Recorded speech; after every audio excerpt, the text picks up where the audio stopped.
Hello everyone and welcome to a game called Changeling by Steamberry Studios. This game's not quite out yet, it's set to release on the 30th.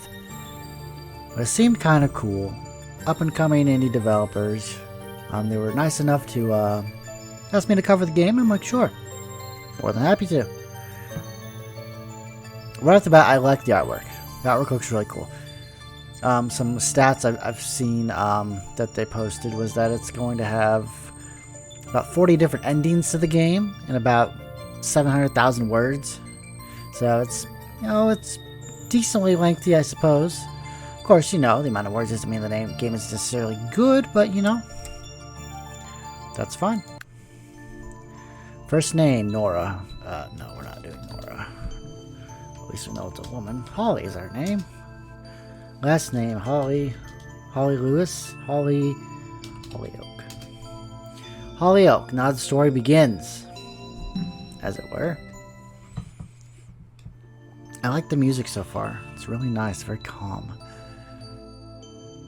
When I was little, I dreamed of being carried away to a far-off land.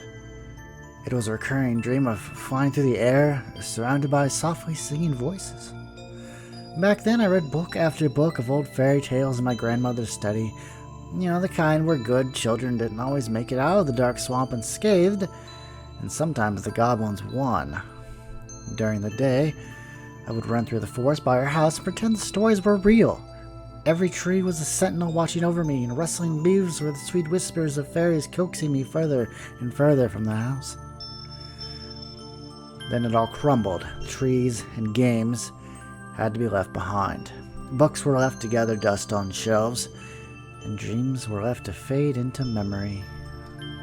Years passed, and all that remained were the distant games and pretend play of childhood. Back then, I didn't know that fairy tales were darker than anything I could possibly have dreamed of on my own. Chapter 1. The Common Route. Homecoming. For those of you who are not familiar with visual novels, what a common route is, it is a route that the game's all the routes in the game for the different romanceable characters, they all share the same route, usually until it branches off into the specific characters and things like that as you make choices in the game. It's like choose your own adventure book with pictures. We had nearly reached the new house. I was eager to get out of this cramped car and see the new place. The long road trip wasn't agreeing with me, but I couldn't complain too much. After 5 years in a city I hated, we were finally moving back to Pine Hollow, the place where I grew up. That alone was enough to keep my sanity intact during the tense trip back. Unfortunately, the reason behind the move wasn't fantastic. Grandpa was ill again, and this time was under strict orders to take it easy. Since he had to avoid stress, he needed Dad's help with his business.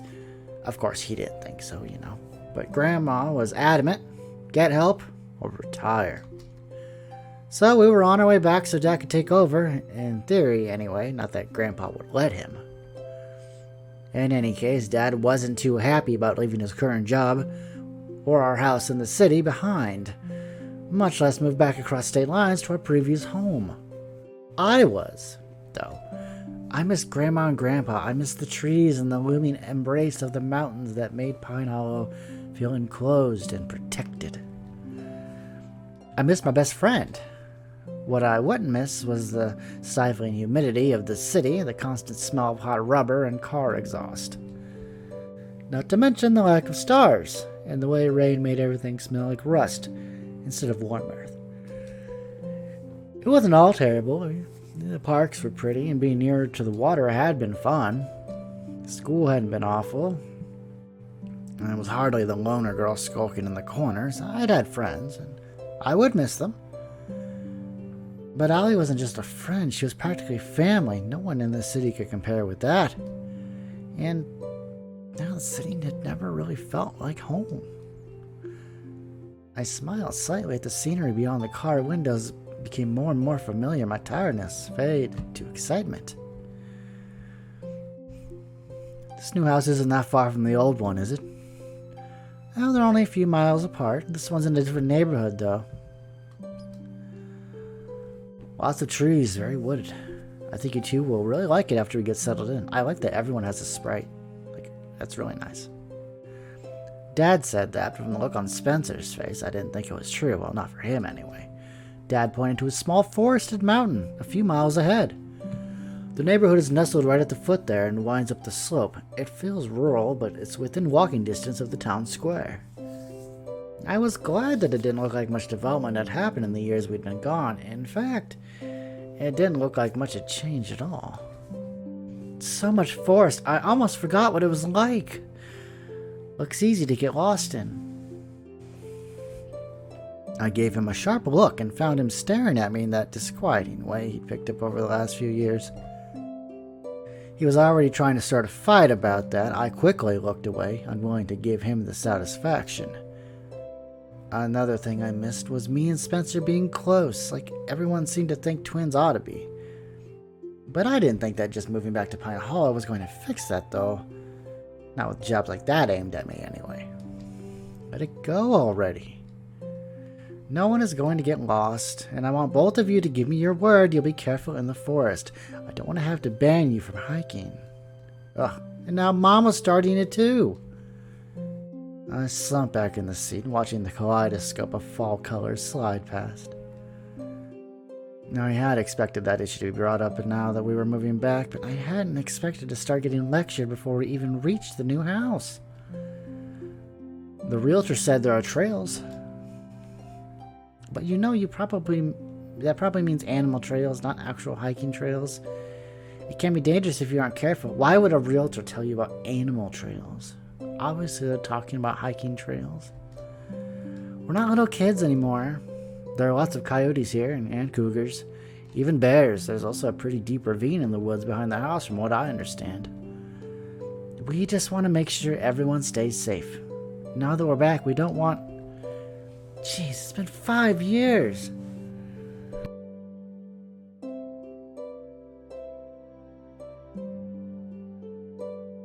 You know, I couldn't entirely blame everyone for their uneasiness about the whole thing.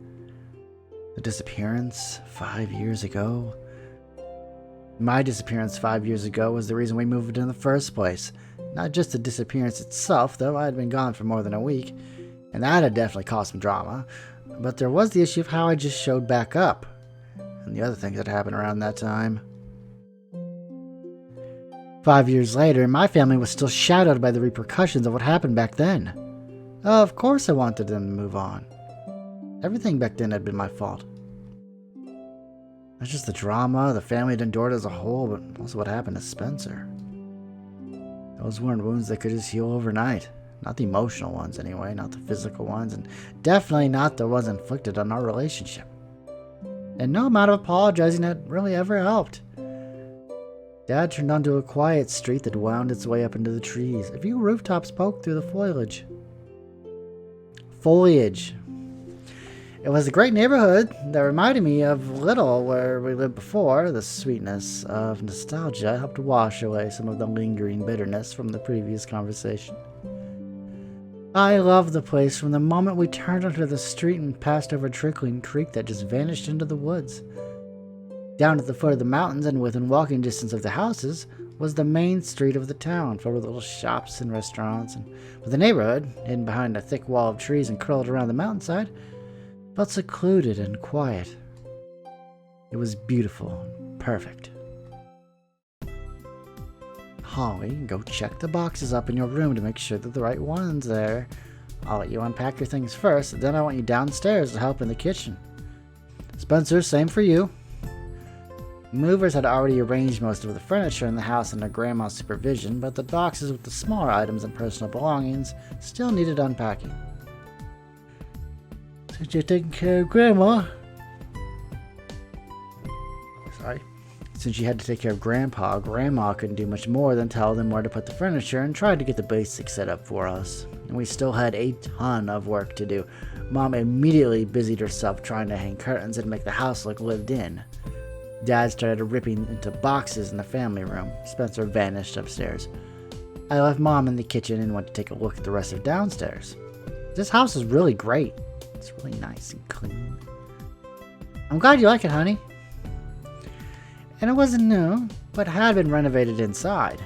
It looked modern and new, but still felt old and full of memories and someone else's history. I love it already. My bedroom was right next to Spencer's. The only thing separating them was a small shared bathroom. Now that was going to be so much fun. He tended to act like any intrusion into his personal space was a huge affront, so I had to walk on eggshells if I didn't want to fight with him.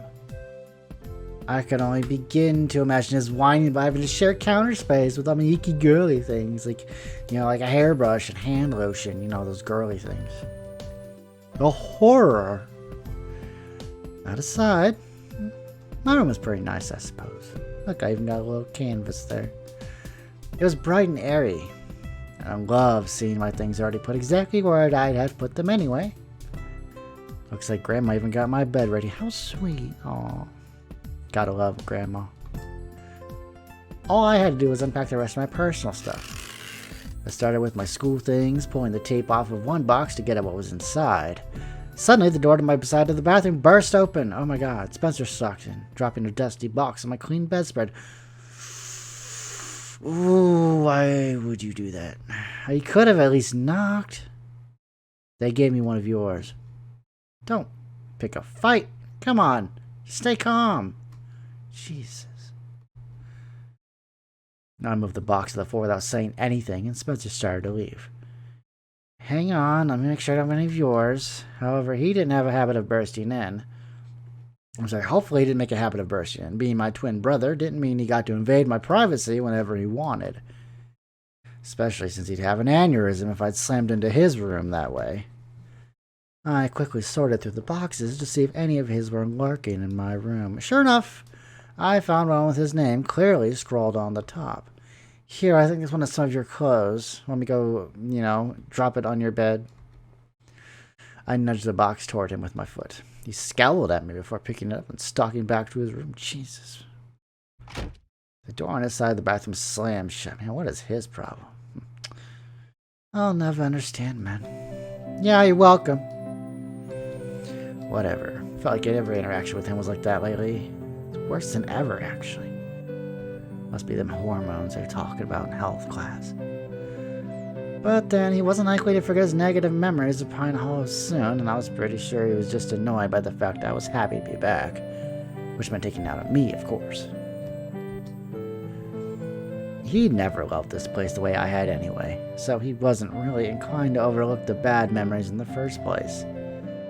I sighed and continued pulling things out of the boxes.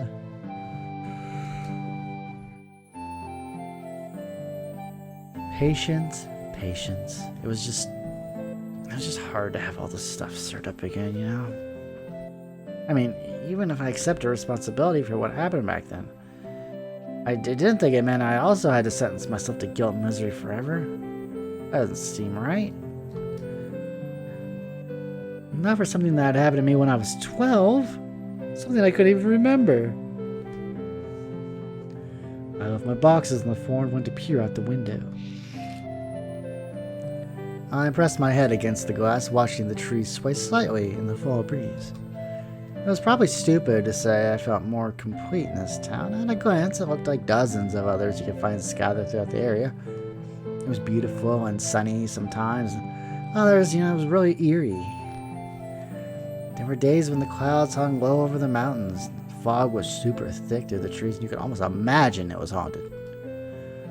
Truth was that I felt like I lost something in this place 5 years ago. I mean, maybe I was only happy to be here because I felt that now I had a chance to get it all back. I left the window and went back to unpacking before Mom started yelling at me to come join the battle of unbubble wrapping the kitchenware. In any case, I was being annoyingly sentimental. Pine Hall was special to me.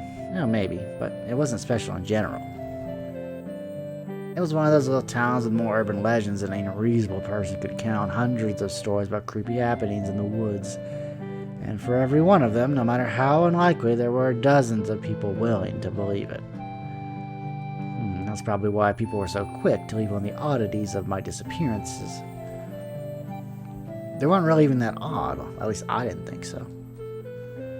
The rational public wrote them off as strange, but explainable. I got lost, and And then I got unlost. You know, big deal, right? Though, to be fair, the first time it happened, I was 9, and when I got unlost, I was also unhurt, even after 10 days alone in the woods. It was definitely lucky I got home safely. I mean, it wasn't supernatural, I suppose. I mean, not like some people apparently insisted. It was just the amnesia that caught people off guard, you know, I think. I couldn't remember a thing that happened while I was missing, and I still couldn't. But psychogenic amnesia was a thing. Well, I mean, what kid wouldn't want to remember being terrified in the woods? I'm sorry, what kid would want to remember being terrified in the woods for a week and a half? I mean, not me, clearly, even though I try every day. I started filling my closet with clothes and carefully lined up my shoes and boots. No, wait, no, not those. No, let's move those over here. There we go. Looks great now. I should totally get a new pair to celebrate home. I left the closet and began arranging my study things on the desk. We'd be starting school Monday, back to school again after an inevitably busy weekend. The same private school we'd gone to before we left. Now that was probably the only thing I had mixed feelings about. I mean, there had been such a fuss about my last disappearance, and the one when I was 12. That one had been the real catalyst for everything. You know, the one that had been when everything just kind of broke. I had been missing for nearly 2 full weeks. The newspapers were running dramatic and hopeless stories. There was speculation about whether I was a runaway or if it was just a ploy for attention. After all, it had happened to me before. There were search parties out every day looking for any sign of me. My parents were heartbroken. Again. Spencer was out with a search party one evening and got separated from them. They heard his scream and feared the worst, but he ran out of the woods and a short time later in hysterics, clutching at one of his eyes. And then I walked out after him, in a daze, but unharmed. They never found anything wrong with his eye. He lost the vision in it, but no one really knew the reason. He was saying a lot of crazy things at the time. No one knew if he hit his head or had maybe gotten attacked by a stray cougar. And again, I don't remember a thing about it. There was a lot of public interest in the incident due to the fact that it was the second one involving our family, and me specifically. I mean, people love mysteries, and I had just given them one. If I wasn't making it up, and I wasn't, then what sort of trauma could give me amnesia twice? I mean, no one could do anything but speculate endlessly. My family just tried to get on with life, but it hadn't been that easy. You know, more like impossible, really. You know, there had just been too much stupid speculation and skepticism. At school, you know, there were rumors that we'd been both done the whole thing for attention. And Spencer's injury was fake, that he had a psychotic episode and tried to kill me. And it was a mess. And so, you know, we just said the hell with it all and left. Why am I even thinking about this again? I shook off all those old negative thoughts. It was years ago. People had forgotten. Everything was gonna be fine. No, it's not gonna be fine. I stacked the empty boxes off to the side. On the opposite side of the room, I set up my painting things. The cabinet for my art supplies was nearby, and I quickly stacked everything inside. The sunny room was going to be perfect for painting. It even faced north. I love that they remembered that when they picked this room for me. Holly, are you finished yet? I'm nearly done. Give me a few more minutes. Turned my attention to my small library of old books. I had all the classics, you know. All used and worn. And beautiful. And of course, there was lots of Shakespeare. Lots of Shakespeare. It only took a few minutes to get books on the shelves. I tried to organize them properly tomorrow. Well, maybe. As I was finished unpacking, I gave my room a satisfied once-over before heading downstairs to help Mom unpack the kitchen. What should I do with the boxes in my room? I'll have to figure out what the recycling pickup schedule is so we can crush them and send them out. Now just leave them. Okay. Can I burn them? No. Meanwhile, you can set these. Can you set these out on the back porch? She motioned to a few large empty flower pots near the table. Oh, sure, no problem. When you're back, I have a few things for you to take out to the basement. Yay. Come on, hurry up, hurry up. Aye, Captain. I hefted the stack of pots and managed to wobble my way to the back door with them. Navigating the door handle was a bit interesting, but I managed to get outside without breaking anything. I set them down near one of the brick columns and looked across the overgrown backyard. Something interesting caught my eye, and I hopped off the porch to investigate. At the back, in a little hollowed-out area near the fence, there was a large ring of white mushrooms with round caps. Don't eat them. A fairy ring. Of course. I smiled as I crouched down and poked one of them. Why would you poke them? Seems like bad omen. We had one at our last house, too. Dad had tried everything to get rid of it, but was very persistent. No matter what he treated with, it always came back. He wouldn't be happy about it for some reason. I liked having it here. I smiled slightly, remembering playing with Spencer in our previous backyard. We played tag and whoever made it so the single place would be safe. Oh goodness, I'm yawning a lot today. I don't know why. Or we lay inside it and pretend we could see the fairies dancing on the mushroom tops or playing in the tree branches. I took a long, deep breath. I'm so glad to be back. Hang on, spacebar? Nope. What are you doing out here? Oh no. Hang on. Oh, that doesn't work. How do I get out of here? Okay, there we go. I sighed and stood carefully brushing off my dreams. Why does he always have to sound so angry? Mom has more work for you to do. You know, if you have time between daydreaming and communing with nature, is it possible for you to speak to me like I'm a human being? Well, I would be if it were sure you were a human being. I hated the way he always said things like that with a completely straight face. Ha ha, very amusing. I assure you that sisters are indeed humans. Brothers, however, I'm not sure about. Normally one would assume he had meant it literally, but I could really never tell with him. Just get back inside. As he turned away, he snapped a foot out, kicking over a few of the mushrooms. Why would you do that? Mushrooms didn't hurt you. I'm gonna get angry. I couldn't help it. It was probably petty of me, but he always did this kind of thing. I was so just tired of it. I grabbed his arm, holding it tightly when I tried to pull away.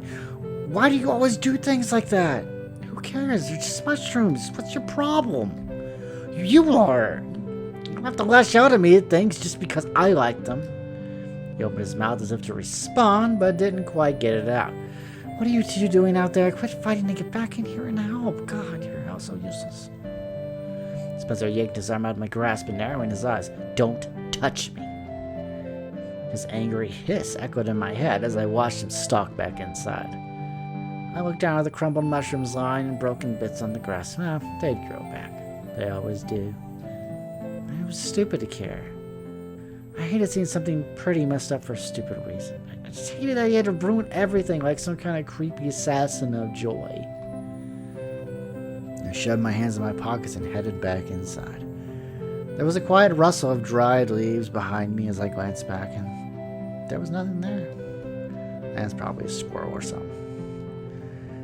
Casting one last glance at the fairy ring, I stepped back into the kitchen, prepared for a list of chores to complete before dinner. I was just glad Dad was already talking about ordering pizza instead of trying to cook. That night, I had a vivid dream.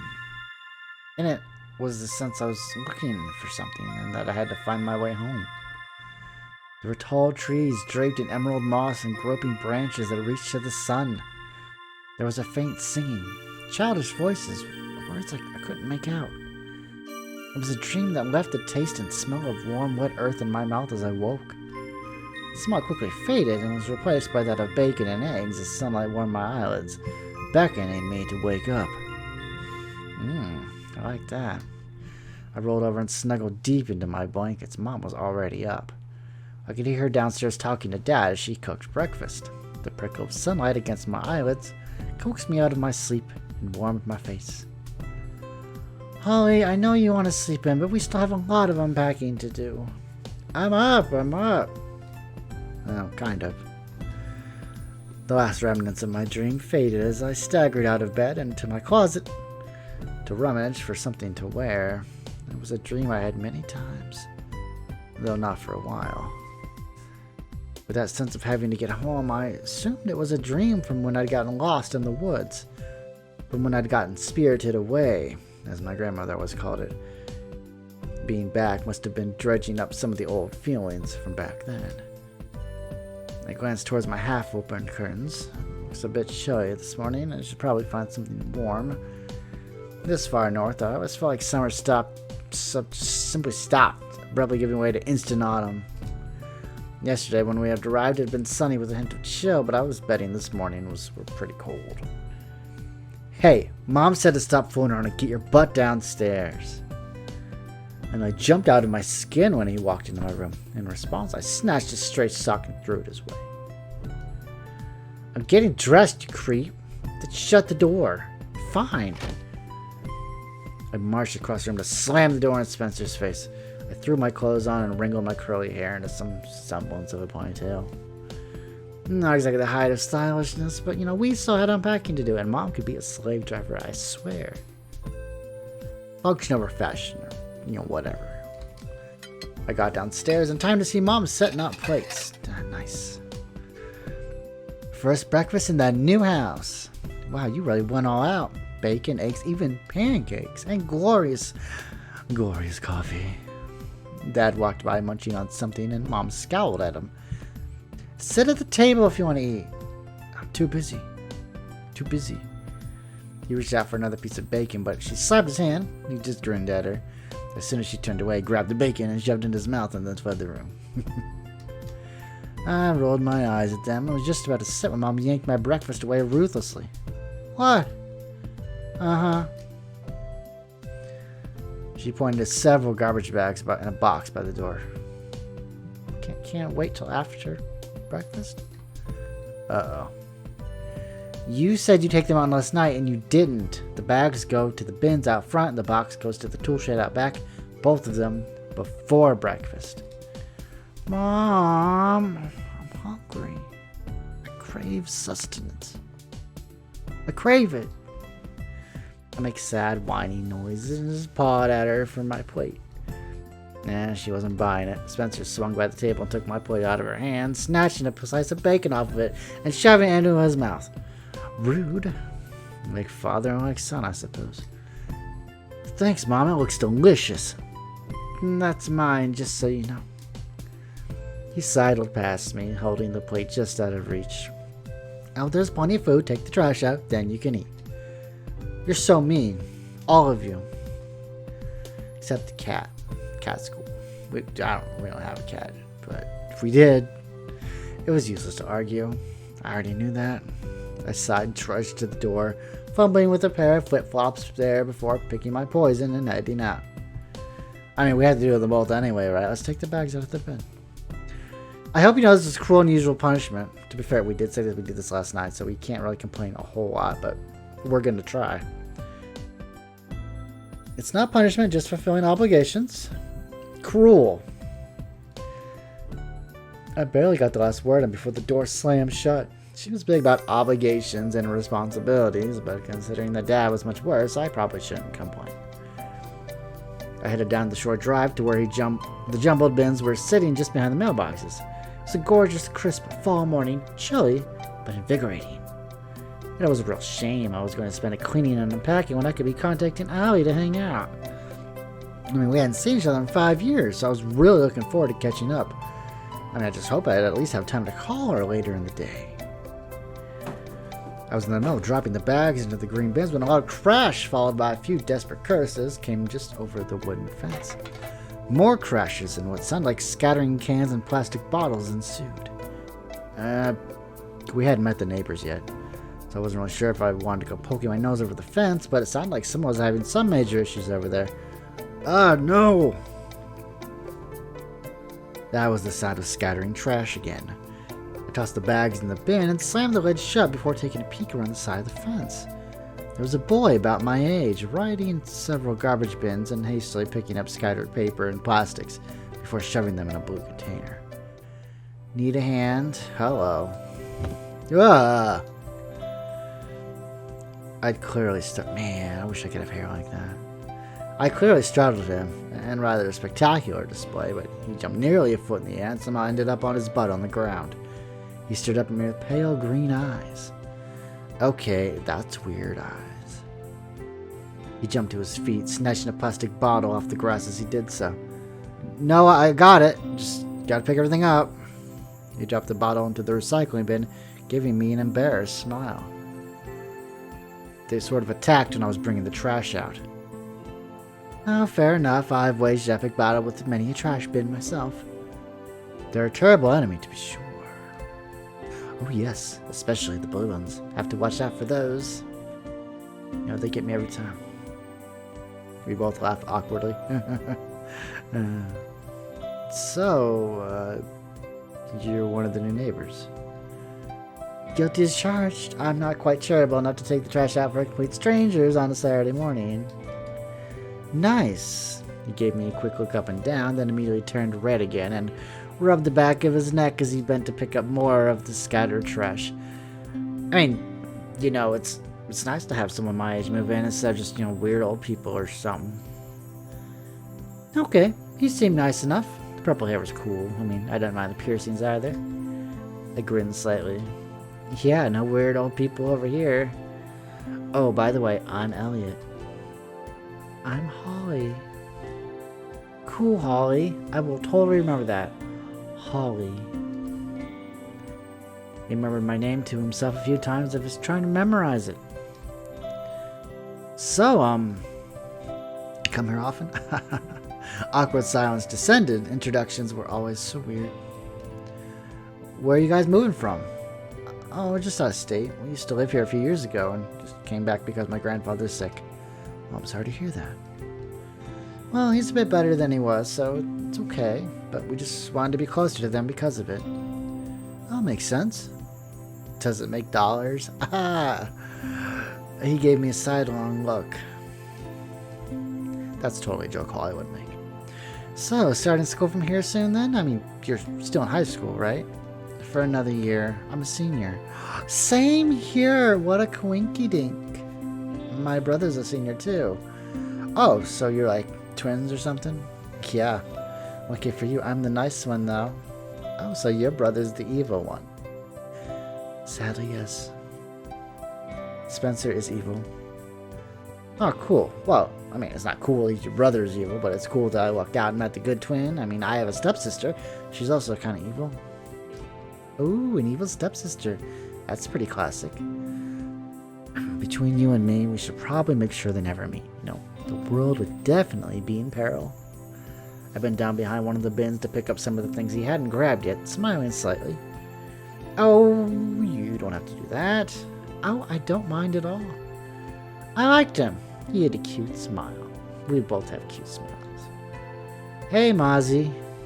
Mozzie? I heard the voice and decided to pop my head up and see who was talking. That was a bad idea. Watch out! I barely even saw the football coming before it bounced off my head. Holy what? I'm pretty sure I actually saw stars. My legs buckled and I immediately felt Elliot grab me around the waist to keep me standing. What? God, are you okay? His voice was right next to my ear. I could feel his breath ghosting across my cheek. Rapid footsteps sounded across my yard. I am so sorry. I didn't realize there was anyone else over here. No, it's okay. I was wondering what it'd be like to have my brain knocked loose. It's quite freeing. It's quite an arm you have. The new guy laughed awkwardly. I am so sorry. Are you okay? Should we help you inside? It wasn't exactly terrible being held by Elliot, but I decided I should probably pull away and try to stand on my own.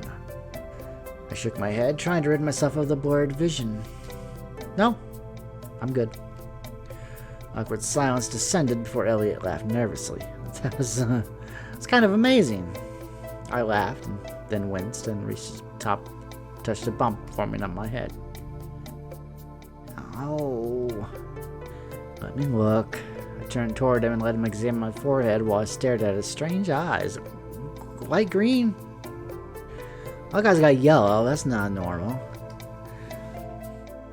They were such an odd shade of green. I wondered if they were contacts. I couldn't imagine anyone having eyes that color naturally. Well, you have a bump. Jeez, thank you, doctor. Is that the official diagnosis?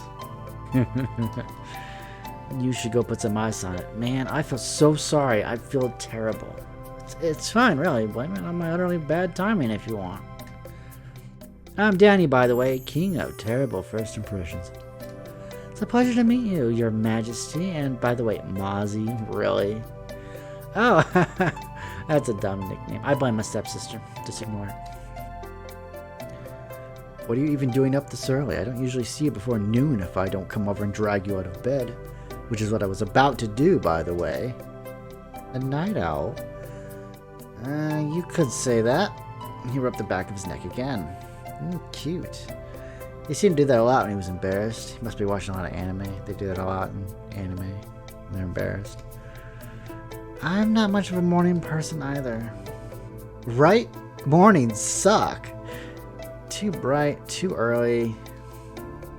There's nothing fun about them. I like mornings. No one was talking to you, Danny. And the only good thing about mornings is coffee. Holly, can you stop flirting and get back in here to carry the rest of the crap out back? I flinched at the sound of Spencer's voice and shot a glare at the house just in time to see his auburn curls vanish back inside. The evil twin, I assume. Yes, unfortunately. We're still unpacking, so I should head back in. It was nice to meet you both. Hey, where are you going to school? We're both at Stone Circle Academy. Maybe we'll see you there. That's right. We'll be starting on Monday, so I'll definitely see you there. Nice. Don't forget to put ice on that. I waved at them both and headed back inside. I glanced back once and saw Danny elbow Elliot say something to him. Elliot turned red and shoved Danny's shoulder. Yeah, you like her. No, I don't. You don't know anything. Caught me watching and waved sheepishly. I waved back and went inside laughing.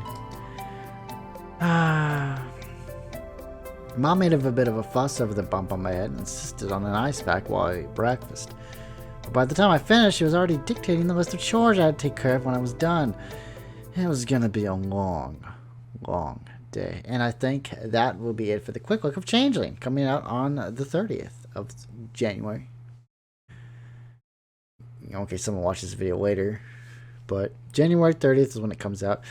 I'm not sure of the price. Let me double check Steam real quick. I don't think I saw anything for the price, though. Hang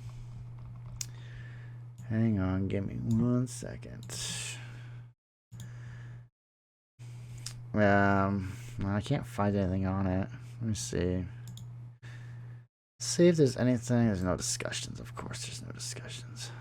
Well, unfortunately, I don't have a price for you, so I can't tell you it's going to be cheap or be expensive. It will just be. Okay? Okay.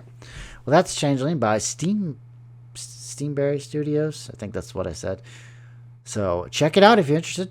It seems like your typical tell me, visual novel kind of thing, girl romances a bunch of guys. What's not to like about that, right? So with that being said, that's going to be it, a quick look, and everyone have a nice day. Watch out for flying footballs.